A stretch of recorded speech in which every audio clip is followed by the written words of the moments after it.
काल रात्री 12:30-1च्या दरम्यान एक रुग्ण आला. त्याच्यामध्ये त्या रुग्ण महिला होती, एक 21-22 वर्षाची महिला होती. त्यांचे आपसातले त्यांच्या फॅमिलीचे जे काही भांडणं झाले होते त्याच्यातनं तिच्या डोक्याला इजा झाली होती आणि त्याला टाके पडले होते, 5-6 टाके पडले होते. टाके ते बाहेरूनच टाकून आले होते. पण इथं आल्यानंतर बहुतेक त्यांचा उद्देश असा होता की इथला रिपोर्ट घेऊन पोलीसमध्ये तक्रार दाखल करायची दुसऱ्या फॅमिली विरुद्ध. तर ती तक्रार दाखल करण्याकरता त्यांना काहीतरी इथनं एक डॉक्युमेंट पाहिजे होतं की हो अशी अशी इजा झालेली आहे.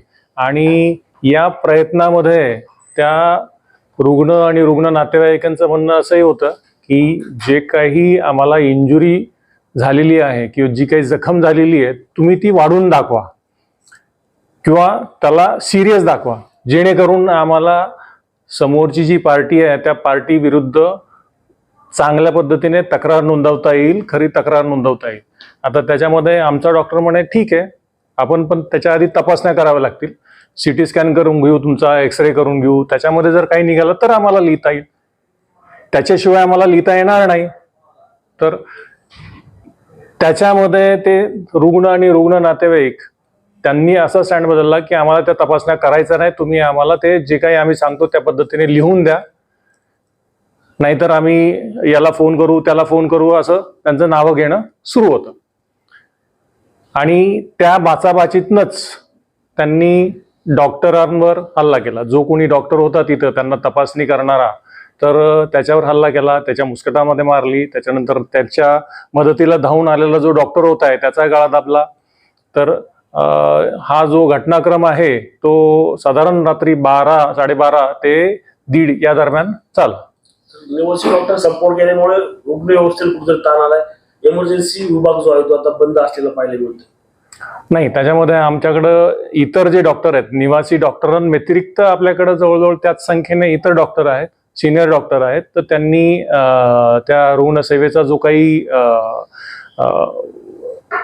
पार्ट आहे तो त्यांनी स्वतःच्या खांद्यावर घेतलेला आहे. त्याच्यामुळे तिथं तसं गेल्या काही वर्षांमध्ये सातत्याने अशा प्रकारच्या घटना घडलेल्या आहेत आणि हा एक सिरियस कन्सर्न आहे की डॉक्टरांच्या सुरक्षितते.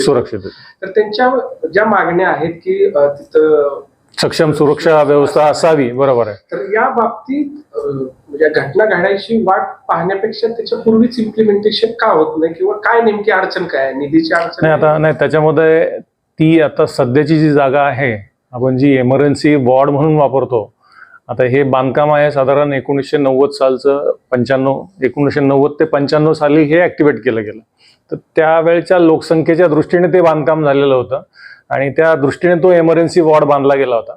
आणि त्याच्यानंतर जी भरमसाठ आपली लोकसंख्या वाढ झालेली आहे त्याच्यातनं आपला जो काही दररोजचा तिथं पेशंट फ्लो आहे, म्हणजे प्रॉपर त्या इमर्जन्सी वॉर्डचीच OPD जी आहे ती जवळजवळ आपली 150 ते 200ची असते नॉर्मल OPD. आणि त्याच्या व्यतिरिक्त इमर्जन्सी म्हणून आलेले पेशंट, त्याच्यात रोड ट्रॅफिक ऍक्सिडेंट असतात, काही मेडिकल इमर्जन्सीज असतात, हे सगळे पेशंट त्याच्यामध्ये.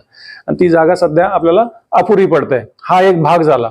आता जिथे कुठं जागा आपल्याला अपुरी पडते तर तिथं आपल्याला व्यवस्थित सिस्टमने काम करता येत नाही, गर्दी जास्त होते. आणि गर्दी जास्त झाली की जे काही एक प्रोसिजर्स फॉलो करायला लागतात ते फॉलो केले जाऊ शकत नाही. आता ती गर्दी तिथं नियंत्रण करणं, जागा कमी असल्या कारणाने गर्दी नियंत्रण करणं पण थोडंसं जिकिरीचं होतं. दुसरा भाग झाला तो म्हणजे सिक्युरिटीचा.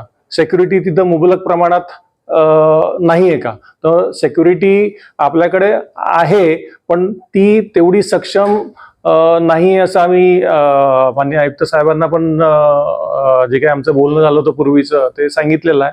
आणि त्याचे बदल करण्याचे आमचे प्रयत्न सुरू आहे, जेणेकरून सक्षम सिक्युरिटी तिथे उपलब्ध होईल आणि डॉक्टरांना जी काही शाश्वती पाहिजे त्यांच्या जीवाबद्दल, जेव्हा ते अशा ठिकाणी इमर्जन्सीच्या ठिकाणी काम करत आहेत तर ती शाश्वती त्याच्यातनं येऊन जाईल असं वाटतंय. साधारणतः किती टाइम फ्रेम मध्ये हे जे तुम्ही म्हणताय त्याचं इम्प्लिमेंटेशन होईल? कारण आता जे निवासी डॉक्टर आहेत त्यांचं ठाम मत आहे की जोपर्यंत इम्प्लिमेंटेशन होत नाही तोपर्यंत आम्ही संपावर राहणार. एक साधारण पुढचे 15 दिवस तर कमीत कमी लागतील आम्हाला पूर्ण जे काही प्रोसेस आहे ते करायला. आणि सकाळीच आमचा माननीय आयुक्त साहेबांशी बोलणं झालं तर तेही तेव्हा एकदम पॉझिटिव्ह आहे. ते म्हणे हो, तुम्हाला जी काही सिक्युरिटी आपण उपलब्ध करून देणार आहोत ती सगळी चांगल्या सक्षम दर्जाची सिक्युरिटी असेल असं त्यांनी संप मिटवण्यासंदर्भात काही तुम्ही त्यांच्याशी चर्चा केली आहे? हो झालं. निवासी डॉक्टरांची ऑलरेडी आमची सकाळी एक बैठक झालेली आहे. सध्या त्यांचं जे काही सेंट्रल माड आहे, म्हणजे महाराष्ट्र